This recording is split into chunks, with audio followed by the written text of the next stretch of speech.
One thing I've learned as both a pediatrician and a mom of teens is that teenagers often look emotionally tougher on the outside than they actually feel inside.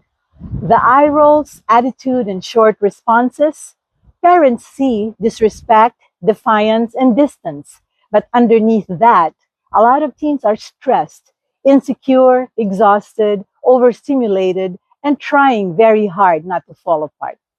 And sometimes the people they want comfort from most are also the people they fear disappointing most.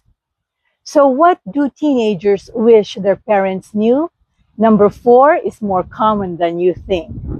First, they wish you knew they're under pressure.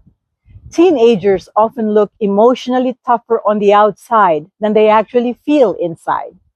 Teenagers today are growing up with constant pressure: grades, social media, sports, looks, friend drama, fear of missing out. Their brain rarely gets quiet anymore.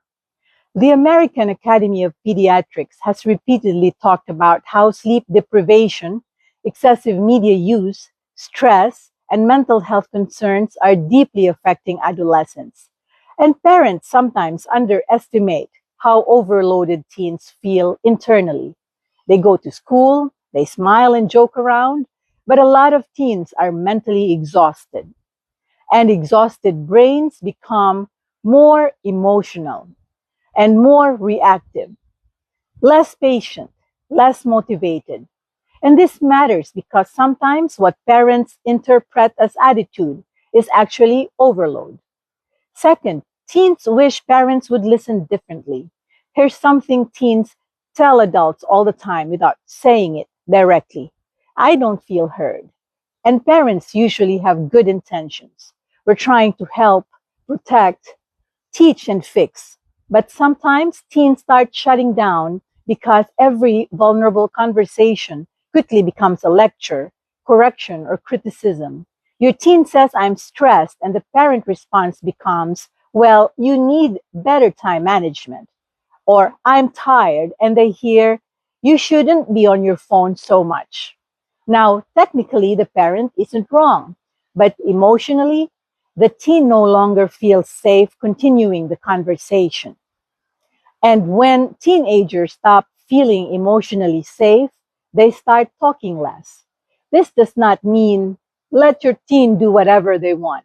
Boundaries still matter, but connection matters too. Sometimes your teen needs you to sit beside them and acknowledge their emotions before you try to fix the problem. If this resonates with you so far, please subscribe and hit the notification bell so you never miss an upload. Third, your teenagers wish you knew and remember that they are still a work in progress. One thing I wish more parents remembered is that teens are still developing. The part of the brain responsible for impulse control, long-term planning, emotional regulation, and decision making. That development continues well into their 20s. Meanwhile, the emotional and reward systems of the brain are highly active during adolescence, which means teens often feel emotions very intensely. So when your teen seems dramatic, reactive, or impulsive, sometimes it's not manipulation. Sometimes it's an overwhelmed, developing brain trying to manage very big emotions.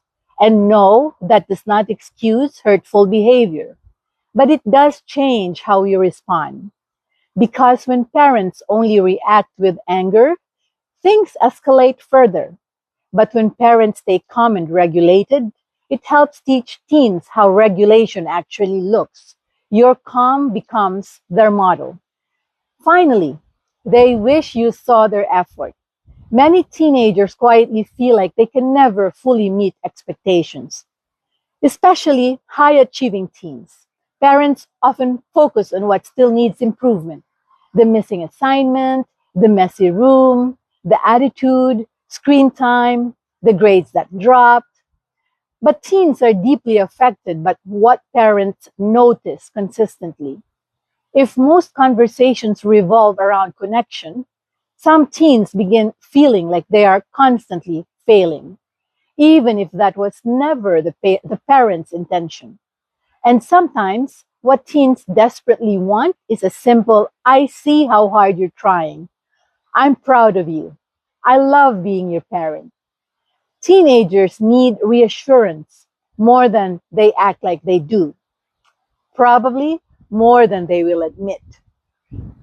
I think what many teens wish parents understood is this: they still do need guidance, they still do need boundaries, but they also need connection that feels emotionally safe.